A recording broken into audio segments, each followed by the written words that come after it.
Welcome to the Deep Dive. All right. Today we are diving deep into How to Stop Breaking Your Own Heart by Meggan Roxanne. Okay. You sent this book to us, and it's packed with insights about, why we sometimes sabotage our own happiness. Right. And, most importantly, how to start, undoing those patterns and, healing. Absolutely. Yeah. Meggan Roxanne, of course, is the founder of The Good Quote. Oh, yeah. Which I'm sure a lot of you are familiar with.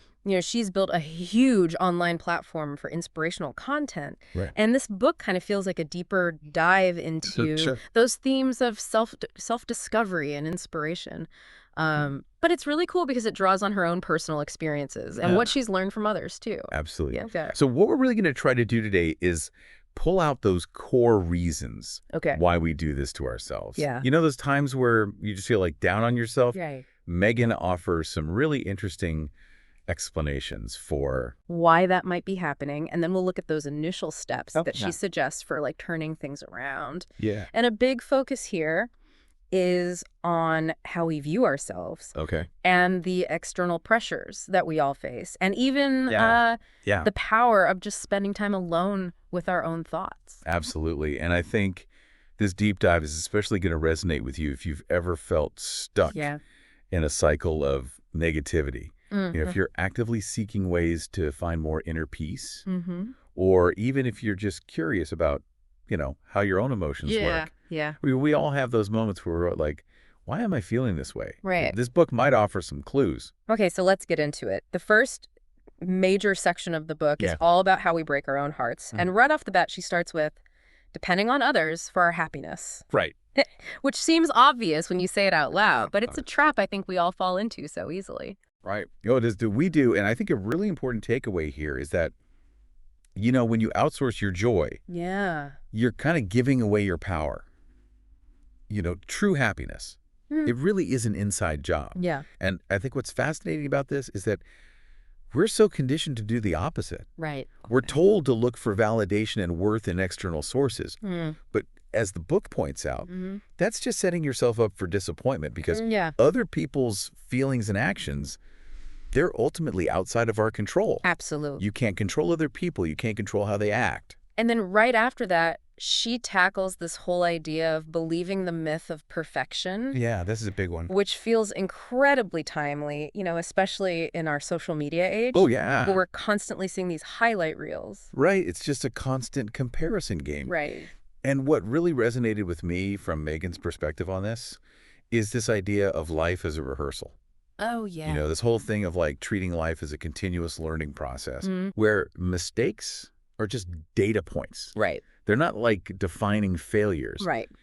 It reframes imperfection, not as a flaw, but as an inherent part of growth. I love that analogy. And she uses these really relatable examples, how one person's idea of a perfect life might be a huge mansion. Right. While for somebody else, it's, a simple cabin in the woods. Exactly. And it just shines a light on how subjective that whole idea is. It's totally personal. And if we connect this to the bigger picture, she brings in this beautiful idea that, the universe itself is a demonstration of beauty and imperfection. Right. The way that trees grow with their unique branches and, the different phases of the moon, the ever-changing flow of water, the vastness of the sky with, its varying cloud formations.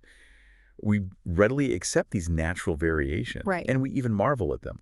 So why do we hold ourselves to this unattainable, rigid standard? It's like we're fighting against the natural flow of things. It's such a powerful point, and I love how she emphasizes that core message of you are whole, you are complete, just as you are. Right. But she also clarifies that this doesn't mean we stop wanting to grow. Right. It's not about complacency. Yeah. It's about accepting our current selves with compassion. Yeah. While also still nurturing our potential for development. It's finding contentment in the present moment without extinguishing the desire for progress.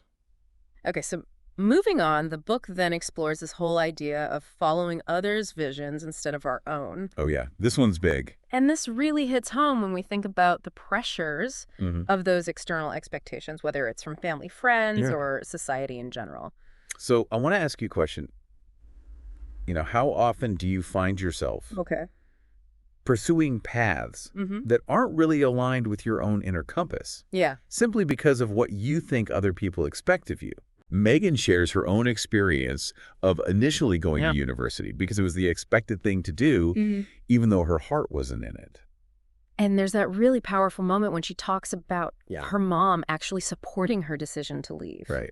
Which must have been a huge weight lifted. Oh, absolutely. Yeah. It really highlights the fact that, there's potential for understanding and growth within our closest relationships, even when expectations differ. Yeah. And I think what's also interesting here is this whole idea of the fear of stepping outside your comfort zone. Yeah. It's like we build this invisible barricade around ourselves that keeps us stuck on these paths that aren't truly fulfilling.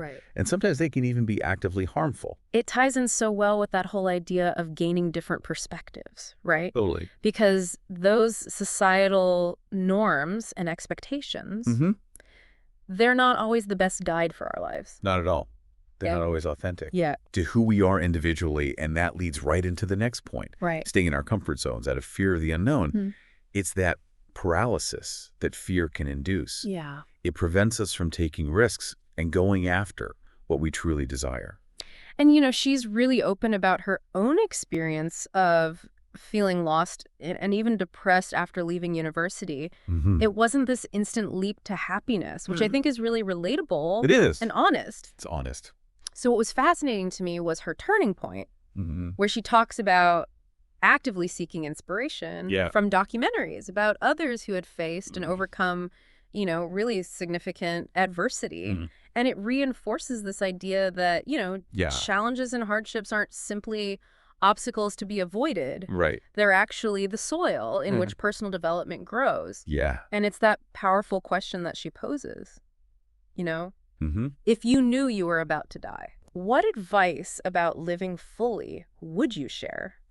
It really cuts through all the superficial stuff and makes you think about what matters. It forces us to confront, whether we're truly living in alignment with our deepest values and desires. And the emphasis on being honest with yourself and having the courage to stand by your choices.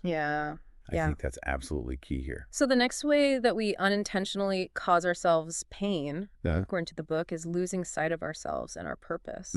And this can happen through major life events like grief or even, getting lost in unhealthy relationships. And it's here that the book touches on the profound impact of grief. And, Meggan shares her experience after her friend Kyle's suicide. And it's just a stark reminder of how deeply loss can affect our sense of self and our direction. And then she also talks about a friend who almost completely lost herself in an abusive 8-year relationship. It really shows how those external circumstances, especially the difficult ones, can really erode our sense of self over time. It's like slowly chipping away at who we are. And the book emphasizes the role of self-compassion in breaking those negative cycles and rediscovering who we are. And I love the mention of her mentor, Lincoln Beckford. Providing that safe and supportive space for healing after her friend's death. It really shows how important it is to have those kinds of anchors in our lives. Those safe spaces. So the message here is that love for oneself, it's not something that comes from outside. It's something we own and we produce ourselves. Absolutely. It's an internal resource. Okay, so then the book moves on to getting angry at others. Oh, boy. For not meeting our expectations. I think we can all relate to this one a little bit. This is a big one. It's such a common source of self-inflicted pain. We create these often unspoken rules about how others should behave. And then when they inevitably don't follow them, we get frustrated, we get angry. Meggan shares her own experience of being a fixer, always trying to help others, often projecting her own hopes and dreams onto them. And she makes a really insightful point that this behavior was often an avoidance tactic. It was rooted in her own insecurities. It's like she was so busy trying to fix other people that she didn't have to look at her own stuff. Exactly. And the anger that we feel when others don't respond to our attempts to help can actually be a projection of our own disappointment, maybe with ourselves, for not focusing on our own needs. Right. Or for feeling inadequate in some way. And so the book suggests redirecting that energy towards our own empowerment rather than trying to control or save others. And that leads to the next really crucial point. Lacking self-love and becoming vulnerable to unhealthy attachments. It's like a beacon. It is. For people who might not have the best intentions. Absolutely. Right. A lack of self-love can act as an attractant for negative relationships. Manipulative people, as the book notes, they can often sense that underlying vulnerability. So it really comes down to changing that internal dialogue, right? Yeah. Being kinder to ourselves, being more understanding. Absolutely. And recognizing our own worth. And that self-love, as the book points out, it sets a new standard for the kind of love and respect we accept from others. And finally, in the section about how we break our own hearts, the book talks about feeding the ego monster. Yeah. And this is a tricky one because ego can sometimes look like healthy confidence. Right? It can masquerade as confidence, but the book explores how ego, when it takes over, often leads to judgmental behavior. Right. A need to always be right. Yeah. And a diminished capacity for empathy. She shares her own experience with the success of her Tumblr blog and how it led to this negative shift in her behavior. And I love how her mom played this role in reminding her to stay grounded and humble. Right, like, don't let it go to your head. And what's really impactful is this moment where her mom gets diagnosed with cancer. Yeah. And it's this massive shock to the system that forces her to really reevaluate her priorities. And it brings into focus what truly matters. Yeah. You know, beyond the ego's fleeting desires. Nice. And living by constantly feeding the ego, the book suggests is ultimately just feeding our fears. And I love how she offers this nuanced perspective on fake it till you make it. Yeah. She acknowledges that it can be, you know, a temporary confidence booster, but stresses the importance of backing it up with real growth and authenticity. Yeah, that distinction is so vital. Right. You know, while projecting a bit of confidence can sometimes open doors, it needs to be coupled with real development. Right. And ultimately, I think the book emphasizes that we need to embrace solitude, to detach from the demands of the ego and to foster deeper self-awareness. Okay, so we've looked at how we break our own hearts. Right. Now, the second part of the book shifts to how we start to heal our hearts. Okay. And the very first step is remembering the most important relationship is with ourselves. Yeah. And this just feels like the bedrock. It does. Everything else. Yeah. So she provides this really powerful example through her own mother, who at 60 finally makes the conscious decision to prioritize her own well-being after years of putting her dysfunctional family's needs first. It's moving to read about her mom's journey and Meggan's own struggle to understand why her mom stayed in those difficult situations for so long out of a sense of guilt and misplaced loyalty. So the core message here is that prioritizing your own needs isn't selfish. Right. It's a fundamental act of self-love. Absolutely. And then she shares her own journey of establishing those healthy boundaries as a crucial way to cultivate a stronger sense of self-respect. Things like consciously choosing when to engage with technology by turning off notifications. Right. And intentionally managing her time. And she makes such a good point that, you know, boundaries aren't about being aggressive or shutting people out. They're about protecting your energy and well-being. That's a crucial reframe. And, you know, she even gives you those practical steps. Yeah. The ask and the do. Right. You know, reflecting on the relationships in your life where you feel consistently drained. Yeah. And then scheduling dedicated you time into your week, just like any other important appointment. So these concrete suggestions really make this abstract concept feel more actionable. The next step in healing is starting over whenever we need to. Okay. And this is such an encouraging message because, you know, we can often feel trapped by past choices or mistakes. Yeah. The book directly challenges this limiting belief that we only get one shot. Right. Whether it's a failure to change course. Yeah. Meggan shares her own experiences of multiple setbacks and lows, you know, her friend's death, her struggles in college, her decision to leave university, even challenges that she faced after achieving significant success online. Right. So it just normalizes this idea that life isn't a perfectly straight line. It's this powerful reminder that those fears that we have about starting over are often unfounded.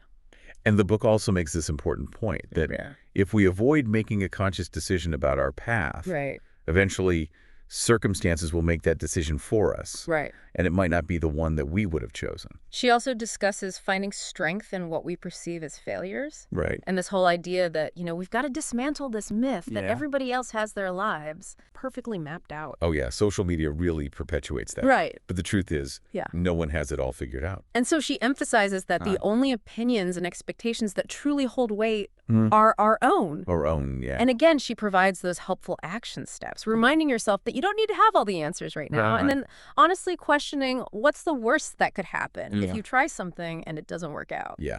What's the worst case scenario?